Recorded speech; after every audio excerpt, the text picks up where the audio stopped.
Welcome back to another episode of the Formula One Power Rankings with Clutch Crew Sports. My name is Connor, the co-host with the most, and here today I've got a special guest for the first time on the show, Aaron.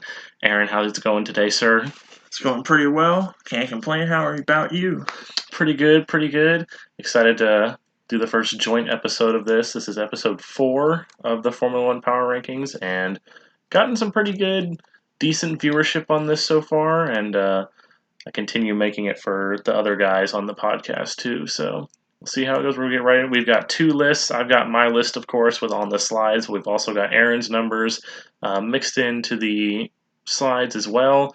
So let's see how different his opinion was from mine, and let's get right into it. So, there was a little white screen there.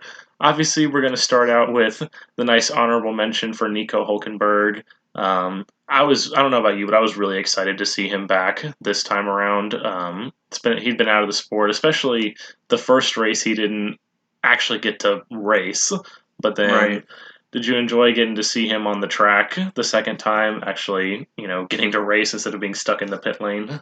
Yeah, I was really happy to see him out on the track. I can just imagine how happy he was after that first weekend of disappointment, not even racing a lap in the first race. But yeah, that was great to see.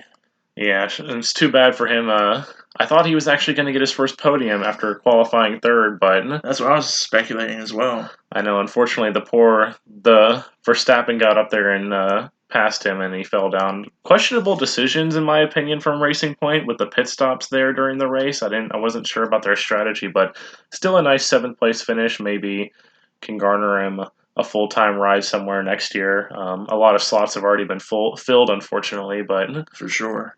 who knows? Who knows? So we're going to start out at number 20, the biggest dropper on my list this week, Kevin Magnussen. I had him up at number 13 last week because he had some nice finishes at Hungary and at Styria, but unfortunately for Magnussen, 2 retirements in a row. Obviously, they both probably really weren't his fault. One of them he got taken out by Albon.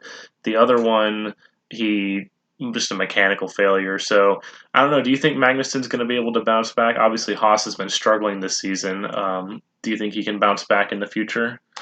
Yeah, I think he can get back to what the car can do when he doesn't have a failure.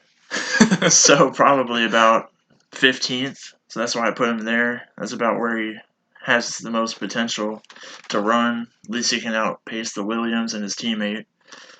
Yeah, we all know And Grosjean likes to crash a lot. So even though he hasn't crashed this season, surprisingly, or I think he had a DNF at Austria, but that was more so a brake failure on the Haas car. So at least for Grosjean's sake, he's not crashing into everybody already. right, So moving up to number 19, this is actually a running joke that I had on the show that I was like, is it before the end of the season, is Nicholas Latifi going to move out of the bottom spot of the list? And due to some unfortunate DNFs for Kevin Magnussen, he does move up to number 19 this week. Definitely, I guess I'll probably talk about this a little bit later with George Russell and the other Alfa Romeo drivers, but kind of Nicholas Latifi was kind of bucking the trend a little bit with that Williams has the qualifying pace and not the race pace, even though he qualified last place at the British Grand Prix, a 15th place finish. So he did move up the boards a little bit. Obviously, there was a couple DNFs, but I don't know. In your opinion, do you think he's going to ever find his way out of the cellar? Like, is there, at least for some of these other drivers, Magnussen's gotten a point, Giovinazzi's gotten a couple points. Do you see any chance for Latifi to even score a point this year? no, I do not. Because it should be, and I believe Claire Williams believes that Russell is the number one on Oh, yeah, for Williams for sure. sure. And Latifi's just trying to get some miles under him in this year, so he just wants to finish every race. I don't think he's looking for points, and he's definitely not going to get them. For sure. I mean, I know definitely when I talked about this at the beginning how, he doesn't have when he came into this season, he doesn't have the pedigree that like Russell and Norris and Albon have, especially Russell having success in both GP3 and Formula 2. Latifi never won a championship. I mean, the best he did was runner up in Formula 2 last year, so definitely Mm-hmm. not. not to the skill level of most of the other young drivers in the sport. And he's actually a little bit older. I didn't even know that. He's actually like 25 years old, so he's quite a bit older than Wow. Russell and Norris and Albon, some of the other younger stars. So he's been around for a while. Just maybe there's a reason why he's just now making it to Formula One. Right. Then number 18, this is my girlfriend's favorite driver now. I've gotten her into him the past couple of days, but Kimi Raikkonen, just because she loves how he doesn't care about anything. He's just kind of there. Um, Definitely Alfa Romeo is probably struggling the most for pace at this point. It seems like the Williams cars, I think it's more driver error during the race than it is the car performance. I think Alfa Romeo probably statistically and performance wise has the worst car right now, but still some solid 17th and 15th place finishes for Kimi Raikkonen, nothing too shabby. He's obviously a veteran driver, so nothing too shabby. I know you put him down at 20th. Um, do you think that Kimi Raikkonen could maybe get a point this year? His teammate Giovinazzi got 2 points in the opening race, so do you think Kimi Raikkonen's got a chance? Yeah, Kimi has a chance. He has been showing decent pace in some practices this past weekend. I think he was 10th in FP2. Yeah. But I put him in 20th because I see him as the Robert Kubica of this year, the veteran that just doesn't really care anymore, just wants to drive and have fun and kind of just enjoy his way out. He might retire, he might not, but I'm glad he's still messing with the press. Yeah, for sure. And then, because definitely Raikkonen also does have control of his future, given that he is racing in the Alfa Romeo controlled seat at Alfa Romeo, whereas his teammates in the Ferrari controlled seat. So Raikkonen definitely has 100% say on whether he wants to retire or not. Giovinazzi, on the other hand, needs to perform because Ferrari can yank him from that seat if they want to. Then at number 17, the Crash Man himself, one of the few people who didn't move at all this week, Romain Grosjean. I mean, he's just been kind of sitting around at 16th if you see the graphic right there. Unfortunately, he holds the dubious distinction now of, with Nico Hulkenberg scoring some points at Silverstone, that he is in dead last in the championship, 21st place. Even though technically there's a lot of other drivers that also haven't scored points, he has the lowest finish of all of them, so he is dead last. But I think he definitely has more of a chance than some of the guys like Latifi and Raikkonen and maybe even Russell, depending on the pace of the Williams car. I think Grosjean has a little bit better chance to score some points than some of the guys below him on the list. So then 16th, speaking of Antonio Giovinazzi, I have him here. These, I will say, probably the 14 through 17 and 18 was really hard for me to rank on this list. Just when looking at the standings, because obviously Giovinazzi's got a 14th place finish, but he seems to be outperforming Kimi Raikkonen a little bit this year, which is a little bit surprising to me. I don't know if you saw that coming at the start of the season, but I thought Raikkonen would still be outperforming Giovinazzi. For sure. I expected that as well. Yeah, and so, I mean, who knows what Giovinazzi can do? He obviously scored points in the season opener at Austria, probably helped quite a bit by all the retirements in the first race at Austria, so I try not to look at that too much, because when I look at when Kevin Magnussen got his 1 point on the season, there was only 3 retirements in that race, whereas Giovinazzi got points in a race where almost half the field retired. So if you're not scoring points in that race, then you're pretty garbage, Nicholas Latifi. So we'll see if Giovinazzi can put another points finish together. Who knows? Who knows? So number 15, the guy who, the guy with a lot of talent who's stuck in a pretty crappy car, unfortunately, George Russell, finally managed to put together a race in the first British Grand Prix. At Styria and at Hungary, he had qualified 12th both times, but then had very disappointing finishes in the race, obviously, but he finally got a 12th place finish in the British Grand Prix, his home track. A disappointing finish in 18th.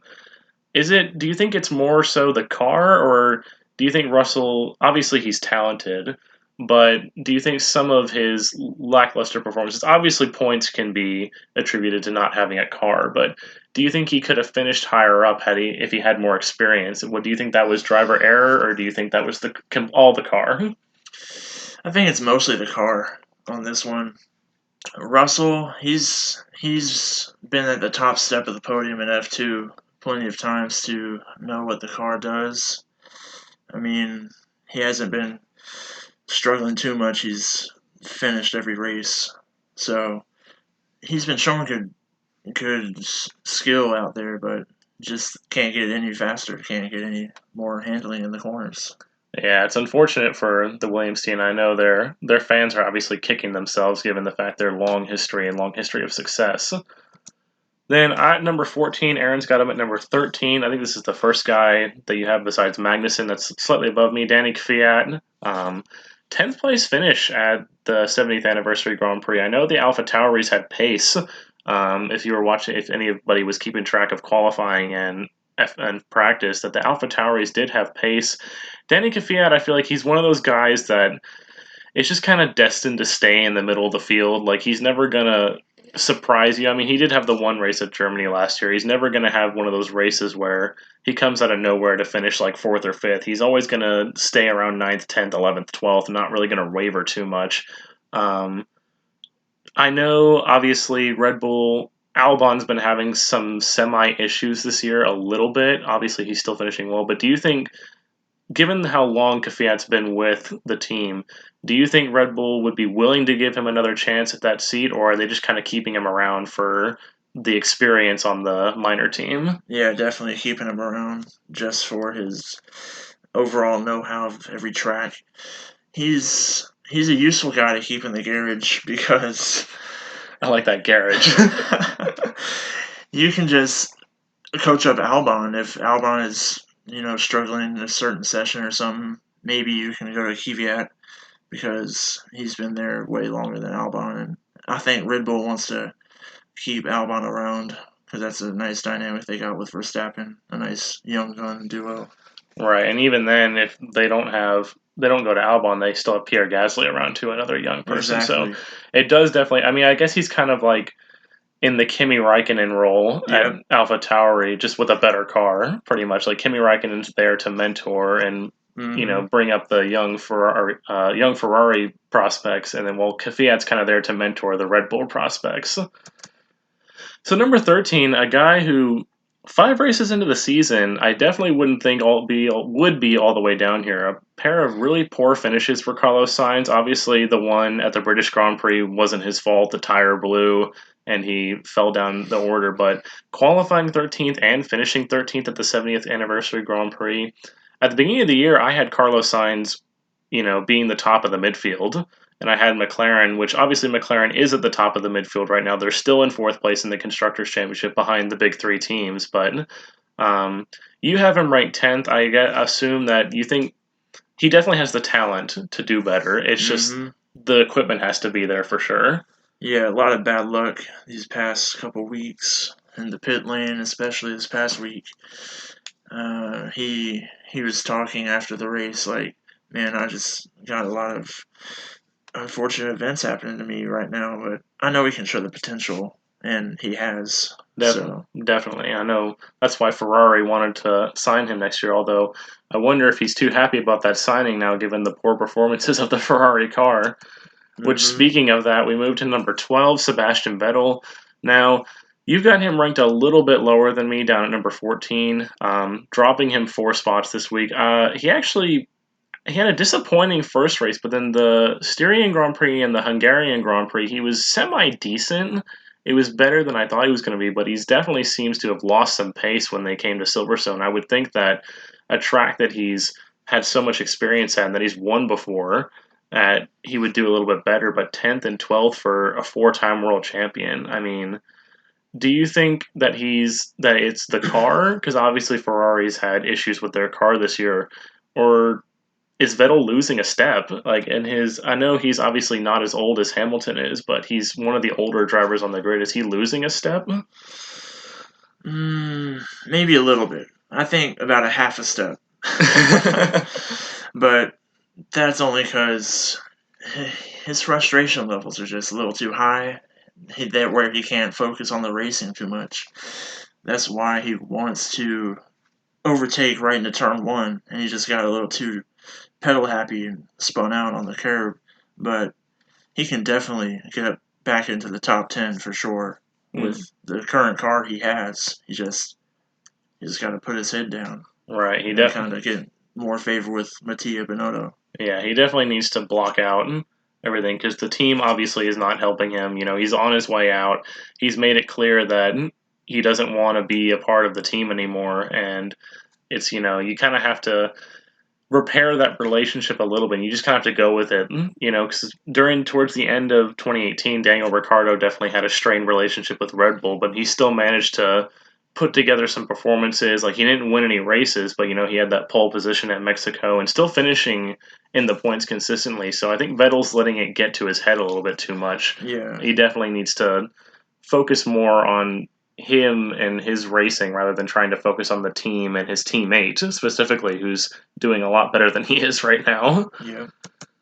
So moving up to number 11, the first case of COVID-19 in Formula One this season. I was definitely had a tough time trying to figure out where to put Sergio Perez on this list because even with the two DNS, he's still 8th place in the championship. Racing Point's still 5th place in the Constructors' Championship. Hopefully he's going to be back this weekend at Barcelona. Obviously, he had another positive test before the 70th anniversary Grand Prix, so he's going to have to get tested again. Checo definitely, 8 podiums to his name.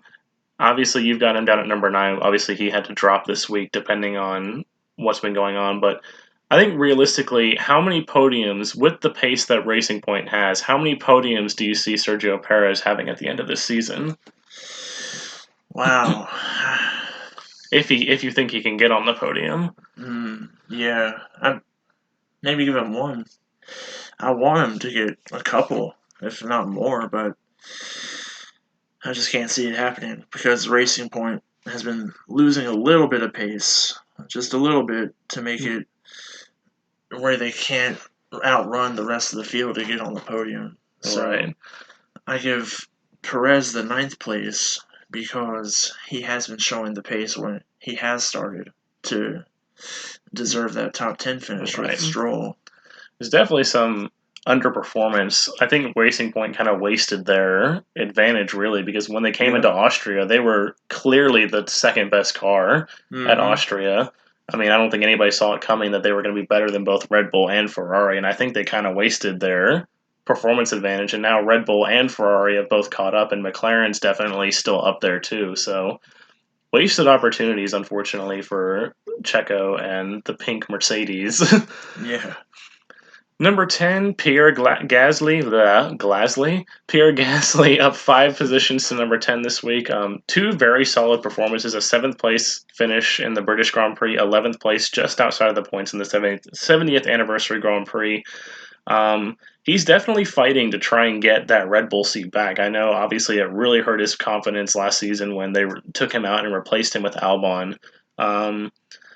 Unfortunately for Gasly's sake, if Albon keeps it up, do you realistically think, like, if he keeps this up, could he maybe get a shot in the future seasons with, maybe not with Red Bull because they've got Verstappen and Albon, both young drivers, but maybe with Mercedes when, like, Bottas or Hamilton moves on, or, maybe not so much Ferrari either because of the issue, because Sainz and Leclerc are young, but maybe with Mercedes or maybe with Aston Martin, if they start to do better, do you think he could have a chance with a top team? Oh, for sure. This sport is all about how you bounce back, and Gasly has definitely been one of the most competitive drivers on the grid since he got demoted to AlphaTauri Toro Rosso last year. So I've really liked what I've seen from Pierre, and you can just tell that really lit a fire in him to do better and prove his worth, and he's going to keep doing that. He's like the opposite of Vettel at this point. He's just out to prove something. Pretty much Vettel's just kind of moved on, and Gasly's like, well, no, I deserve to have these opportunities in these seats. So definitely be interesting to see where he goes in the future. So at 9th place, big jumps for both of the Renault drivers. Obviously, Ricciardo has not appeared on this list yet, but Esteban Ocon up 5 places to number 9. A 6th and an 8th place finish in both. So 2 points finishes in a row for Esteban Ocon. Renault's definitely showing more pace. I know you have him ranked at number 11, a little bit lower than where you had Ricciardo. But for Renault as a whole, do you think that Renault is kind of I don't know, where would you put them in the rankings at this point? Obviously, Mercedes 1, Red Bull 2. Where does Renault fit in the rankings right now after the last two races? Yeah, I'd probably put him probably at 5 because Ricardo's shown great pace, racing up in 6th area. Ocon's just Mr. Consistent. You don't really hear about him. He's just getting those very rear top 10 finishes and getting the good points for the team, and I think the team's happy with that. And yeah, I'll reward him, move him up to the rank. Well, I'm gonna So be. that's why I got him at 11th. He's consistent, about one more top 10 finish and move up again. Well, I guess I have another question for you that I just thought about Ocon. How do you think the relationship's going to go next season between him and Fernando Alonso? Do you think Alonso's going to want to come in and be the number one driver, or with Ricardo moving on to McLaren, do you think Ocon, being the young driver, is going to want that number one position? I believe Fernando is going to be pretty accommodating with Ocon because he doesn't want to impede on what Renault's already got.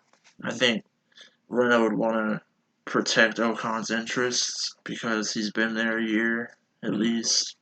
I And mean, he's not coming out of retirement. right, Fernando is definitely a storied driver that deserves respect, but he doesn't merit the first driver spot in his return year. I don't think Right. so. Well, and definitely after retiring for two full seasons now, not just one season, Yeah, but two full seasons. I mean, I've always said this about Alonso. He's definitely up there with the most talented drivers to ever race on the grid. Just unfortunately, in the latter part of his career, McLaren was not competitive at all. So he was, a fantastic driver stuck in an uncompetitive car. So I would have loved to have seen what would have happened with Alonso if maybe he had stuck around at Ferrari, or if he had maybe gotten a chance with one of the other teams. I just can't help but notice, but for all of our NASCAR fans out there, Ocon looks a little bit like the French Matt Kenseth. I know, always wearing all the black and yellow, definitely. Oh my goodness, I did not. He needs to start growing a beard now since Kenseth is older. Just grow a little beard there. Right. Maybe change his number to number 20. And spin out Joey Logano. That's always a good thing. Or Brad Keselowski, one of those two. Just spin them around. All right, so number 8, up 3 spots this week, Daniel Ricciardo. Incredible fourth place finish at the British Grand Prix. I almost thought he was going to get back on the podium again for the first time since leaving Red Bull. I mean, so close, and just unfortunately, the 3 drivers in front of him were the unbeatable 3 right now. And maybe if Bottas or if Hamilton, one of them had retired from the race, then Ricciardo could have gotten up there. A very disappointing 14th place in the 70th anniversary Grand Prix, though. I still moved him up because of the fact that he qualified in 5th. So just an unfortunate spin there.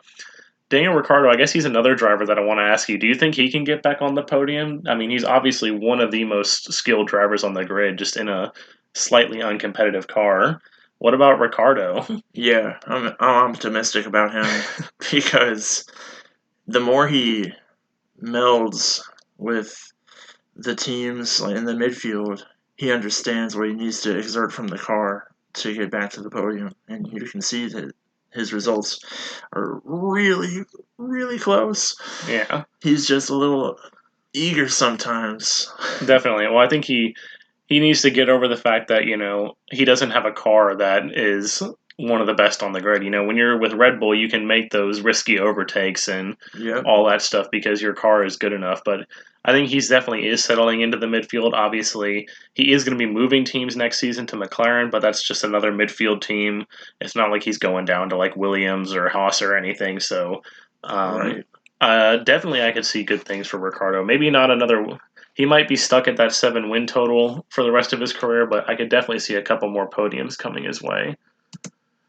So number 7, Lance Stroll, down 1 position for me this week. Maybe I should have kept him at number 6 because if you see his results, 6th, 9th in the race, 6th, kind of hovering around that number 6 spot.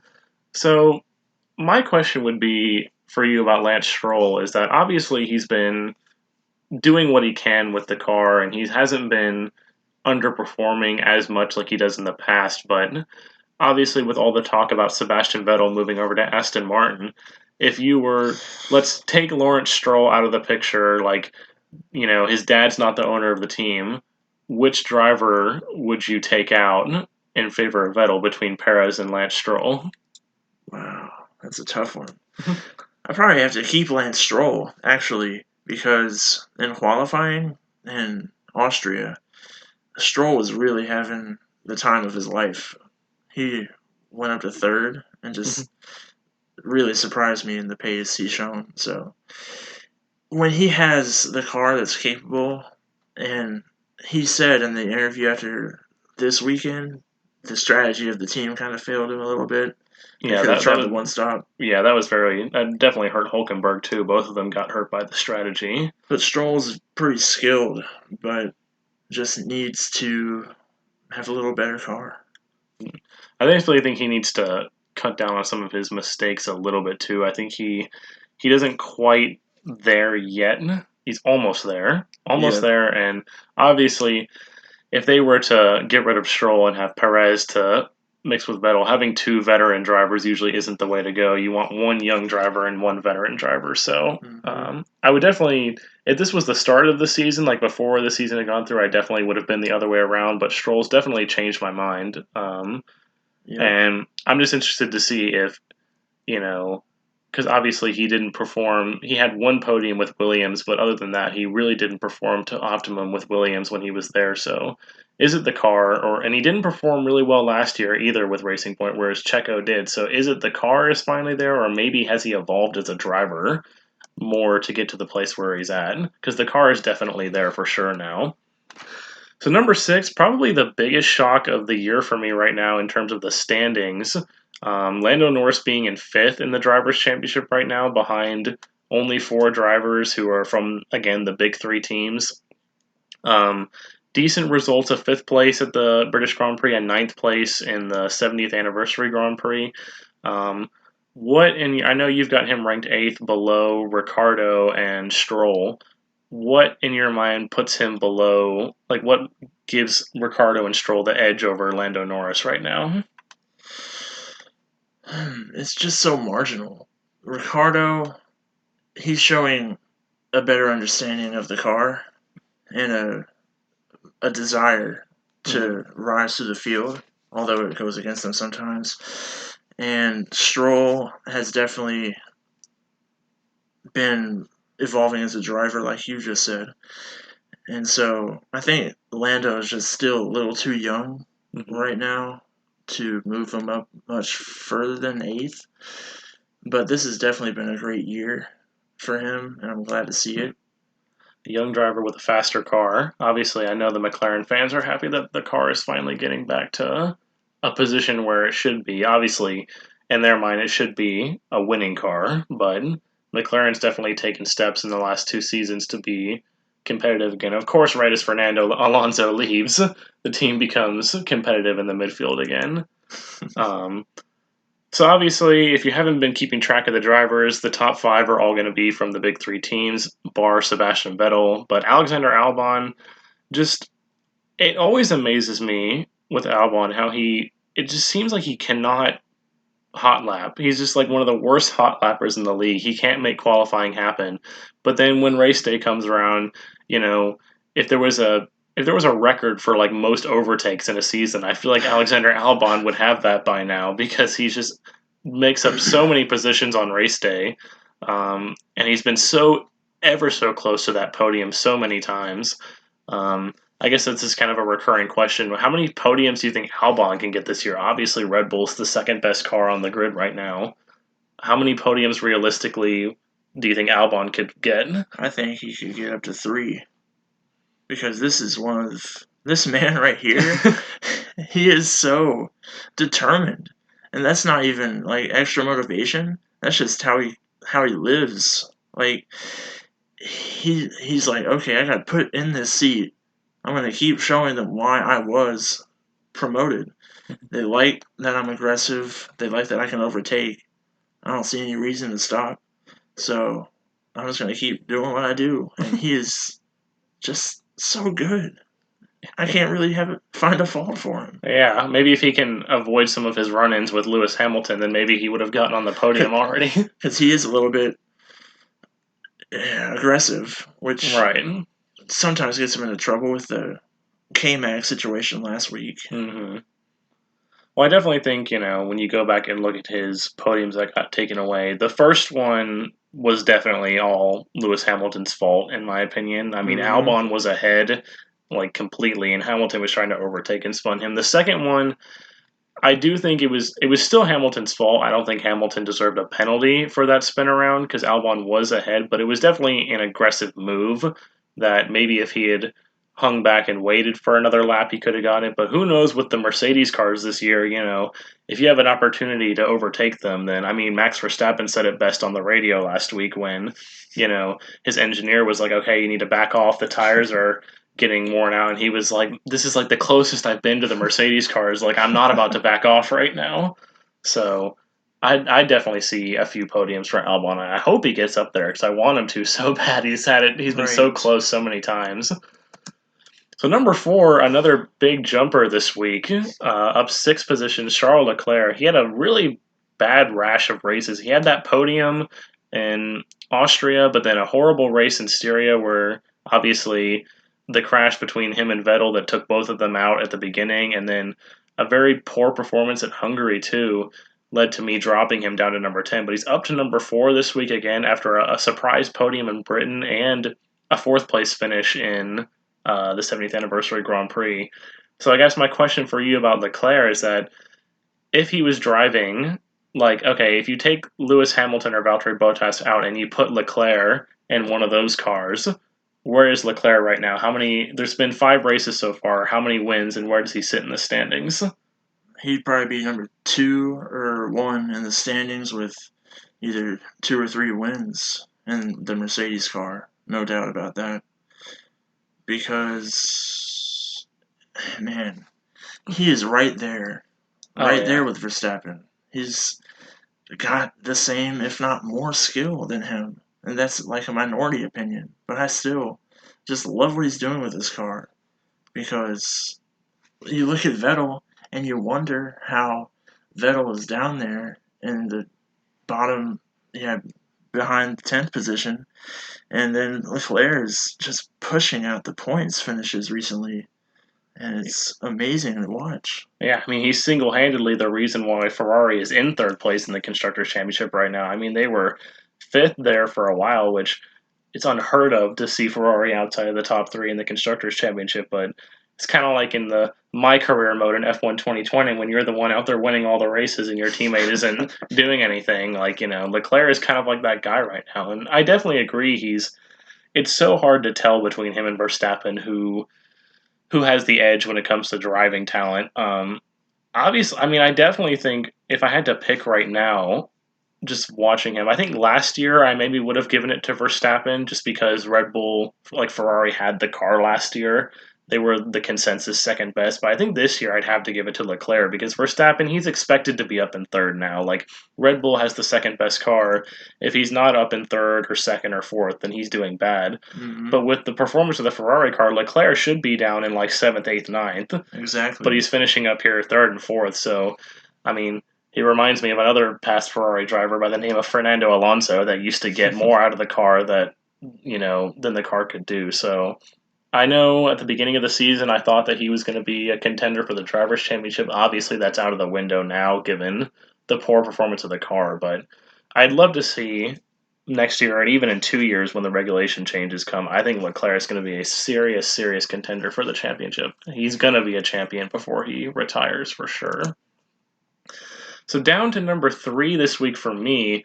Um, Poor Valtteri Bottas. Unfortunately, he was right there in the championship with Lewis Hamilton coming into Silverstone, and then the tire blew for him, and he fell to the back of the pack. While he was leading the race, unfortunately, fell down to even out of the points. That dropped him well behind, and then the third place finish at the 70th anniversary after qualifying on pole. Um, I definitely. It was the first time for me that I've ever seen Valtteri Bottas uh, criticize Mercedes and their decision. Do you think the strategy call to keep Lewis Hamilton out because obviously when you qualify ahead of your teammate, you're supposed to get the preferential Hmm. strategy. Do you think Mercedes was kind of showing favoritism to Lewis Hamilton with that strategy, or do you think that was just a gamble that paid off that they did? I think it was favoritism because Valtteri, I have him at 2 because you just can't put him any lower than that With the because Mercedes cars, Mercedes cars. right? He's got the best car. He's really great driver. Just the tire blew the first time, which was Nothing you can do just about that. That's just sad for him. And then this 70th anniversary Grand Prix just had the unfortunate strategy choice, and you can tell his frustration after the race. So he's showing just tremendous pace when he is not burning hot on the tires. yeah. I mean, it's. I know this has been a topic of debate between people in the F1 community about, how much favoritism that Mercedes does or doesn't show to Lewis Hamilton. And it would definitely be interesting to see when, because I always love how the commentators during the race were saying, oh, Mercedes always says, you're free to race. There's no team orders here. But if you go back and listen to some previous like team radios from previous seasons, there's decisions where like Valtteri was coming up on Lewis and they're like, Valtteri, stay where you are, or like, Valtteri, sorry, we gave Lewis the preferential strategy, blah blah blah blah. So I definitely think that's kind of a show from Mercedes saying, oh yeah, no, our drivers, they're free to race. Um, and I think unfortunately for Valtteri, I think it's more so with the strategy, there's nothing you can do about it, but with team orders, I think it's more so he doesn't have the backbone that Nico Rosberg had, in my opinion, because Rosberg was not going to allow the team to hurt him and like not allow him to compete with Hamilton. I feel like Valtteri just plays a little too much second fiddle to Hamilton and doesn't fight hard enough to get to the place where he could be if he fought harder. So definitely unfortunate for Valtteri, I and agree with that. we'll see if he can bounce back this year because obviously now he's fallen to third in the championship and Hamilton's got like a 40-point lead on Verstappen in second. So with Yep. the shortened season, he's gonna have to make it up quick, or he's gonna have to hope that something happens to Hamilton to that takes him out of a race and he can build up a lot of points there. So I've got at number 2 Max Verstappen, the first driver to win this year that wasn't a Mercedes driver. I mean, I don't think there's much else to say about Max Verstappen other than, um, I mean, he's got the second best car. He's a supremely talented driver. I mean, if I had to put money on someone to get a win first that wasn't a Mercedes driver, I would have put it on Verstappen. So I don't think there's too much to talk about him. He's moved up to second in the Drivers' Championship, which I didn't think was going to happen. Obviously, the unfortunate incident with Valtteri last week or the week before with the tire blowing helped him out a lot there. Um, but I mean, I was excited to see someone other than Mercedes win, and it'll be interesting to see if Red Bull can keep it up. If they've really found a little bit more pace. I know part of the issue with Mercedes at Silverstone was the tires. Obviously, it wasn't so much car performance; it was the tires that were the issue. So, Hmm. um, do you think Verstappen can win again? If it's or do you think this was just kind of a one time thing? If it's not for like a tire problem, then nobody can take a victory besides Mercedes this year. Verstappen can win again. He's gonna get at least one more win this year for sure. And man, this guy just really challenges me. Like every week, it's like it's hard to not dislike him, but at the same time, you just gotta respect the heck out of him. Right. Just man, he's a heck of a driver. I can't. Yeah, he really is. It's crazy to see what he can do sometimes with the car, especially last week. I mean, masterful last week with the strategy. I mean, Red Bull obviously got it right with the strategy too, but just the driving to keep the Mercedes drivers behind him. I mean, even when him and Hmm. Bottas both pitted and came out with fresh tires, he was still like Bottas wasn't making up ground on him at all. He was still out in front because that's when I was watching that race, I thought, okay, they both have fresh tires now. I was expecting Bottas to like catch up and pass him within a few laps, but then that Hmm. obviously didn't happen. I was just like, well, you know, Verstappen's still there, and Bottas ran out his tires, and Obviously, he would have gotten the win the previous week had it not been for the pit, but they didn't anticipate Lewis's tire blowing. So um, definitely very good for Verstappen. And one more thing about him: don't forget to hydrate and sanitize. That was the quote of the race. He's like, "Did you hydrate? And don't forget to sanitize." That was definitely quote of the week by Max Verstappen. They're two very important things. And then finally, if you've been living under a rock, or if you haven't been watching this video close enough, or if you haven't been watching Formula One recently, then obviously Lewis Hamilton, number one, tied the record for most podiums in F1 history this past week. One more, and he will surpass Michael Schumacher. He's still 4 victories behind Michael Schumacher. Michael Schumacher has 91 in his career, Hamilton 87. I guess the only question about Lewis for you is, does anybody else have a chance to win the championship this year, or is he just going to run away with a 7th championship again? I really want to answer yes, because I can see Verstappen and Bottas getting in there, but that would take DNF from Lewis. Mm-hmm. But I do ultimately see Lewis taking his 7th world championship this year. Well, it definitely seems to be like, it seems to me that Lewis just has the luck that'll never run out. Because you see these bad things that happen to Bottas, you see retirements from Verstappen. It seems like Hamilton never retires from a race. Like, he never has a mechanical problem. You know, obviously the German Grand Prix last year was a bit of an exception, but Bottas also had problems in that race too. Like, that was just a bad weekend for Mercedes, which you don't see too many of those. But I don't know. I'm waiting one day for his luck to run out, really, because he's obviously got the talent and the car, but it's just it seems like, Bottas and Verstappen have mechanical failures and Hamilton doesn't. Obviously he had the tire blow last week, but he was fortunate enough to have such a huge lead that he was able to limp around because of Verstappen stopping in the pits. He was just able to limp around the track, so just waiting one day for that luck to run out, but it doesn't look like it's going to run out this season. Unfortunately, for anybody that wants to see another champion anytime soon. So, thanks guys for listening to this episode. I was happy to have Aaron on here with me to do this. So, hope you had a good time with the power rankings. Oh yeah, I really enjoyed myself, and being on here talking about F1 can't go wrong. For sure, for sure. So, be sure to tune in next week. Well, I don't know if I'm going to have another episode next week, maybe 2 weeks from now after the Spanish Grand Prix. Be sure to listen to the most recent episode of Clutch Crew Sports on YouTube and iTunes. And I guess for Zach, I'll say, be clutch. Bye. Bye.